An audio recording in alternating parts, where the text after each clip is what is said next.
This is a CBS News special report. Good afternoon, everyone. I'm Maurice Dubois. President Trump making big news this afternoon. He's just announced a 90-day pause on tariffs for many countries around the world. In a Truth Social post here, it's a lengthy one. I'm going to read it to you. The president said, based on the lack of respect that China has shown to the world's markets, I am hereby raising the tariff charged to China by the United States of America to 125%, effective immediately.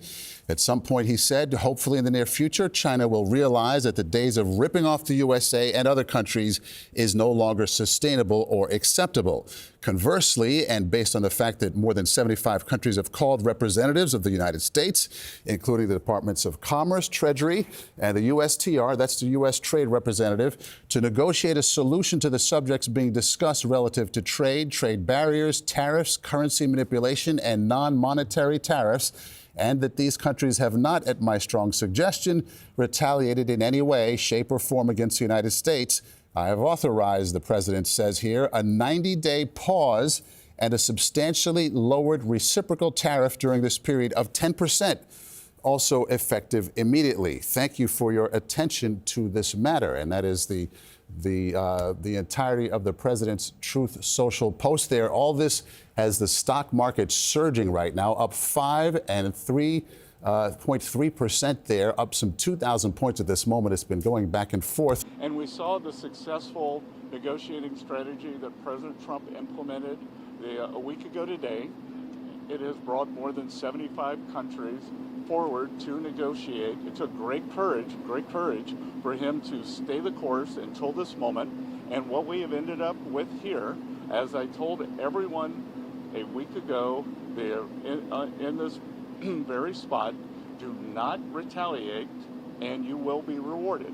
So every country in the world who wants to come and negotiate, we are willing to hear you. We're going to go down to a 10% baseline tariff for them, and China will be raised to 125 due to their insistence on escalation.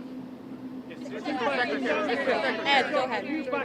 Secretary, thank you for doing this. Let me ask you 3 quick things, if I could, just for the sake of clarity, because the markets are open and they're wondering. First of all, Mexico and China, are they part of this 10% universal? Mexico and Canada, are they part of the 10%? Yes. Okay. Second, given then that you have the rest of the world essentially calling it, it's not China, is this now just all about China? Well, it's about bad actors, and what we will see is some of the very early countries are China's neighbors. That we're going to see. I'm seeing Vietnam today. Japan's at the front of the queue. South Korea, India. So we will see. And as I've repeatedly said, and President Trump has been saying it for years, China is the most imbalanced economy in the history of the modern world, and they are the biggest source of the U.S. trade problems. And indeed, they are problems for the rest of the world, because what we've seen is that as the U.S. announced the tariff wall last week, many of those goods have already started flooding into Europe.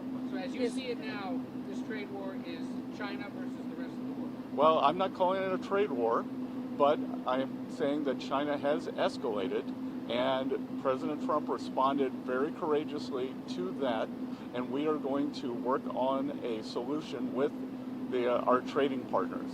And, if I could just, excuse me, Raquel, if I could just add to what the Secretary said. Many of you in the media clearly missed the art of the deal. You clearly failed to see what President Trump is doing here. You tried to say that the rest of the world would be moved closer to China when in fact we've seen the opposite effect. The entire world is calling the United States of America, not China, because they need our markets, they need our consumers, and they need this president in the Oval Office to talk to them. And that's exactly why more than 75 countries have called, because the United States of America is the best place in the world to do business. And as the president has shown great courage, as the Secretary has said, in choosing to retaliate against China even higher. You know, Scott Bessent there, the Treasury Secretary, said that China is really the main pain point when it comes to the U.S. economy. Can you go into that a little bit, like why the U.S. feels like China is such a thorn in its side when it comes to trade and the economy? Well, it is a strategic competitor, but it is also has this really strange symbiotic relationship with the United States. They trade with us, we trade with them. We absolutely kind of need one another. But the reality is, China has turned itself into the sort of manufacturing warehouse of the world. They produce a lot and they send a lot, and they are very, very stringent about how they allow foreign companies and foreign economies to operate within their borders. So this has been a fight that's been running for decades, and it's not going to go anywhere. But we're really have reaching something of a tipping point, or a flashpoint rather. And the Trump administration is not going to let this go. And they are right to challenge some of what China's policies are and the way that they defend their own turf. But doing it with 104% tariffs may not be the way to go. When it comes to China, I want to mention Besson said today what China is doing will have an impact for them more than us here in the U.S. because he says they have an export-driven model. But again, listen, big news this hour, Trump pushing pause on those reciprocal tariffs for 90 days. Everyone gets a break except China. Tariffs against the world's second largest economy, that's China's, will now rise from 104% to a scheduled 125% tariff rate. Earlier today, China increased its retaliatory duties on U.S. imports to 84%. No word yet from Beijing on the latest increase from the Trump White House. China is the most imbalanced economy in the history of the modern world, and they are the biggest source of the U.S. trade problems. On Wall Street, well, the market flashed between red and green before, and this is the only word for it, skyrocketing after the president's announcement. The Dow surged 2,900 points up. The S&P 500 posted its biggest gain since 2008. And all we can now prepare for, I guess, is an elaborate game of let's make a deal. A deal's going to be made with China. A deal's going to be made with every one of them. And there'll be fair deals. I just want fair. I want to start tonight with Jill Schlesinger, who joins us from New York. Jill, you are very expert at this, but even by your long-standing expertise, today was a wild day. Yeah, I mean, it's funny that you mentioned 2008 because that's exactly the feeling I got, that I remembered feeling in the October of 2008 where the market was collapsing and then there was some sort of deal to bail out the banks and then it finally went up. So all of this does feel a little bit eerie. To be clear, though, at that time we were facing a massive financial and housing crisis. We're not there now. And this dive and now the recovery feels self-inflicted. And I think that's the frustrating thing from the point of view of an investor, which is, why do we have to go through this? Couldn't we just do the 10% from the beginning? And Jill, I'm so glad you mentioned the 10% because that gets sort of lost in the headlines about this. So that 10% tariff rate, which now the White House describes as a floor, still exists. Exactly. And lots of people are saying, wait a minute, that's a $300 billion tariff tax on the U.S. economy, not as large as these others, but it's still there. And not to mention the steel, the aluminum, the cars, the auto parts. And so, listen, I still think we face a problem. It's not as significant a problem, which is the market is telling this, and economists are telling us that we are facing a slowdown in economic growth, not as severe as we might have seen if those retaliatory tariffs were in place, as well as prices rising. That combination, that stagnating economy with inflation, stagflation, that is a scary word for a lot of people. It makes a lot of the business folks out there anxious because they really don't know what to do next. You know, Major, I was thinking about this. If you're at work and your boss tells you to go execute something, you say, fine, great, I'll go do it. And then 3 days later, it's a whole different game plan. You'd say, like, my God, that boss is crazy. Well, that's what we're living through. What about China and the tariffs that the president announced increasing today? How does that filter through all this? Well, I mean, I think it's going to be interesting to see what China does next. Remember that China has been preparing for this moment since election night. So they have been very skillful in not talking too much. They're building alliances with what were formerly enemies, and they are now talking about opening up alliances. I think there's a bit of a fear among the geopolitical part of this that we are pushing China into the arms of some of our allies. So I think these deals need to get done pretty quickly. Otherwise, remember, China is a huge supplier. China is also a consumer of our goods, not in the same scale, but they are. And so it's a huge market. It's going to be interesting to see how we get to the end of these negotiations, Major. One last thing, not to bring you down, because I don't want to do that to you, buddy. But we talked about that big rise in 2008. The U.S. stock market during the financial crisis did not bottom out until 2009. So it's going to be a bumpy ride, everyone. Hang on. But the big question is what happens between the U.S. and China, which, as we know, has only ratcheted up retaliatory tariffs. The Commerce Secretary, Howard Lutnick, saying that conversations, if they happen, it will be between President Trump and President Xi. President Trump saying he thinks that Xi will want to make a deal, but he is still waiting for the call. We do have a new statement this morning from China's Commerce Ministry saying that China's position is clear and consistent. The door to talks is open, but dialogue must be conducted on an equal basis. That, though, is a sign of more willingness to talk compared to statements we've seen in recent days. Errol. So while most of the world gets a 90-day pause, as you mentioned, there's this increase in tariffs on China. And you spoke with, I understand, a toy store owner who is concerned about how that may continue to impact his business. What is he telling you? Yeah, Errol, and that's because the Toy Association estimates that more than 80% of toys come from China. That's exactly what this local toy store owner, Everett Pyatt, told me. He and his wife opened their business more than 40 years ago. And he says, you know, during times like this, times of trade war, what typically happens is customers go for lower dollar purchases or kind of middle range purchases, staying away from those high ticket items. Here's part of our conversation.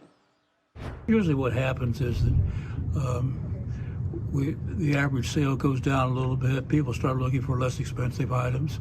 And so we tend to stock up more on middle range items because that's where the clientele is interested. The impact is going to be all across the economy because everything's not just toys, everything's having a tariff.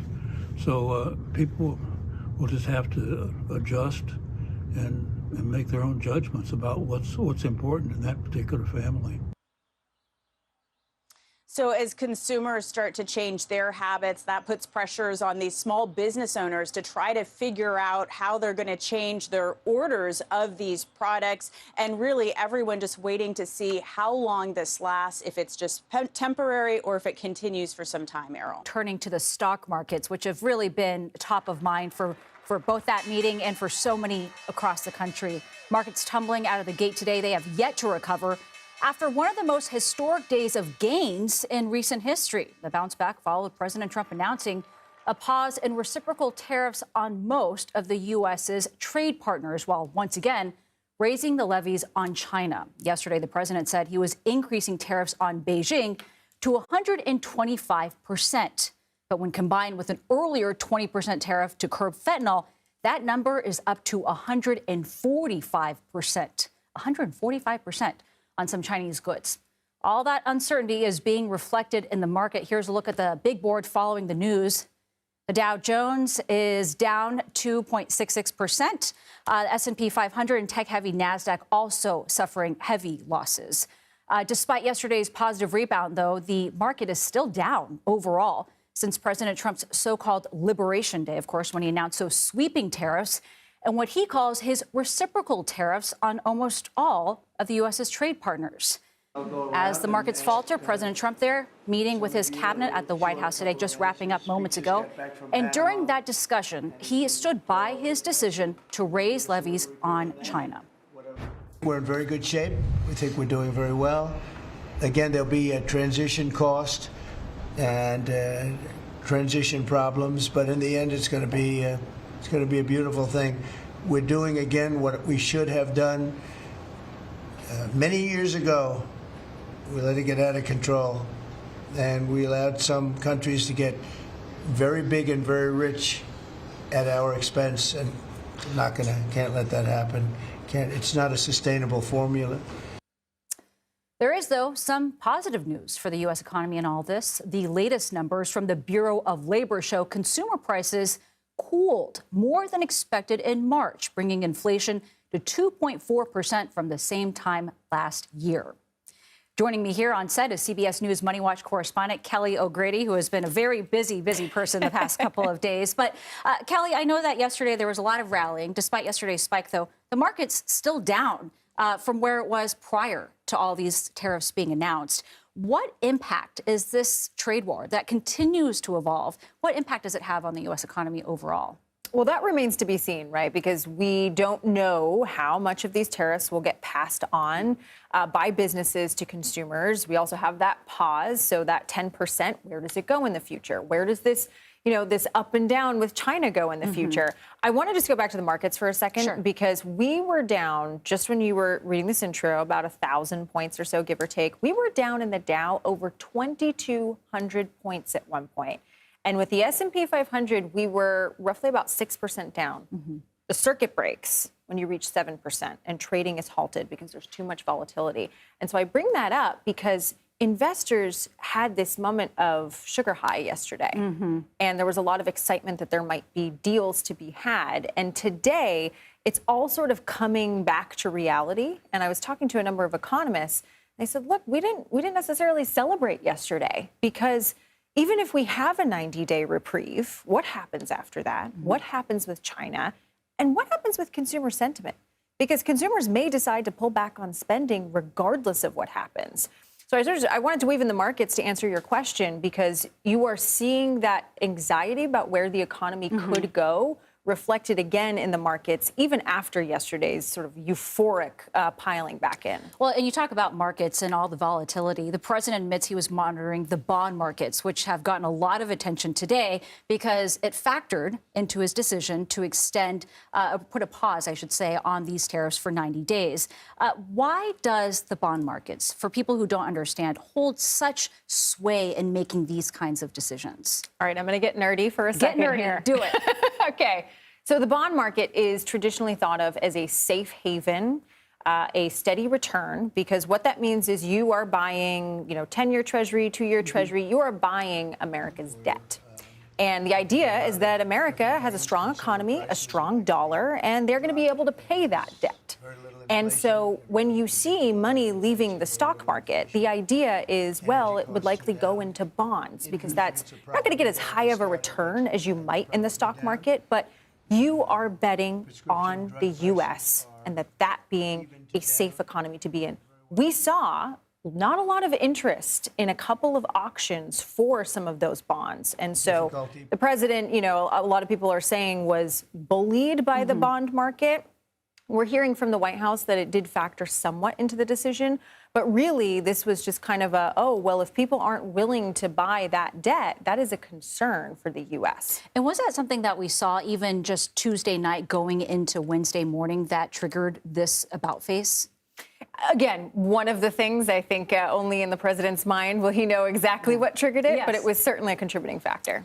Also, Kelly, as we mentioned, consumer prices, CPI, cooled last month. And it's important to note, of course, this does not include all of the effects that we've seen from these tariffs on and off. What's driving this slowdown in inflation? Gas. So gas prices were down over 6% month over month. The monthly number, the average number from the report to compare that with, is down 0.1%. So 6% versus 0.1%, that's really where the losses were coming from. And I should say losses isn't the right word. Prices are still rising, just at a slower rate overall. So that's where that 2.4% comes from. Now to our other big story. The markets closing moments ago as stocks erased much of the gains from yesterday's historic rally. So let's take a look at our interactive stock market heat map. This is brought to you by FinViz. It is showing the top 500 stocks in real time. Red indicating the stock is down. Green means it's up, and the size of the box represents market cap. Yesterday, we watched stocks bounce after President Trump pressed pause on some reciprocal tariffs. But today, it is a lot of red. So CBS News Money Watch correspondent Kelly O'Grady joins us live now to walk us through all of this. Boy, we had this great bump yesterday, and now I'd call today a slump. So what's going on? Well, it could have been more than a slump, Jules. At one point, we were down over 2,100 points on the Dow, close to 6% on the S&P 500. And that's important because when it reaches 7%, it triggers what we like to call a circuit breaker, where trading actually is halted across the different indexes for 15 minutes. So things got pretty bad at one point. We were able to claw back some of those losses. So basically, though, what happened is yesterday, as you said, there was investor excitement that maybe these tariffs wouldn't be as bad as originally expected with that pause. But today, there was a little bit more of reality sinking in. Economists and analysts that I spoke to after the market closed yesterday said, we have not reached the bottom and we have not reached the end of this uncertainty and volatility. And that crept back into the market. Additionally, we got that tariff on China ratcheted up to a total of 145%, which just brings into question inflation, potential slowdown in economic growth. And so that's why you saw a big sell-off today, Jules. Yeah, I was watching an earlier report, and you said we were all kind of on a sugar high yesterday, which I thought was pretty accurate. But what does this mean for American companies looking for their next move, especially those with big tech that rely heavily on China? More uncertainty. That 90-day pause just puts a window that is extending all of these questions of what countries are going to have high tariffs. You know, is this going to be 10%? What countries are going to see deals done at the end of this? And so you're just going to see countries kind of, okay, clearly China's not the right place to be doing business. Do I move my production back here? Do I move my production to maybe a Vietnam or an India where there might still be a tariff, but it's not as expensive as having to move all of that back to the United States, where higher labor costs and startup costs, and of course it takes time, in case many years. So I think you're going to hear a lot of confusion and uncertainty for companies that are trying to plan, especially ones where their inventory, they are planning now months in advance of where to order from, where to produce. But when it comes to those companies in China, they are going to be trying to figure out, how do I avoid that? Where do I go instead? Yeah, as China's 84% tariff on the U.S. takes effect, kind of set the stage. What goods does China buy from the U.S.? So this is an interesting one, right? Because of the retaliatory tariff. So what industries in America are going to see it more difficult to sell there is essentially what you're asking. I think we've got a graphic actually where I can run you through some of the things that China buys from us. So farming, agriculture, this is a big one. The farmers in America got hit really hard the last time around under the first Trump administration, and we are seeing China target those specific industries. Again, we also sell oil to them, pharmaceuticals, basic chemicals, resins and synthetic fibers, motor vehicles. It's a long list. But what I will note is the U.S. buys a lot more from China than they do from us. So that's where that trade imbalance comes from that you've heard the president talk about. All right, earnings season, it starts tomorrow. So what can we expect from that? Yeah, more uncertainty. You're going to hear, Jules, uncertainty said by CEOs constantly. I'm going to be counting the number of times. We get the big banks reporting tomorrow, JP Morgan, Morgan Stanley, Wells Fargo. We are going to be listening to hear, what do they think about where the economy is going, and what do they think about where the consumer is going? Are they seeing a slowdown? That's going to be a really important moment, Jules. All right, good information. Kelly O'Grady. Kelly, thank you.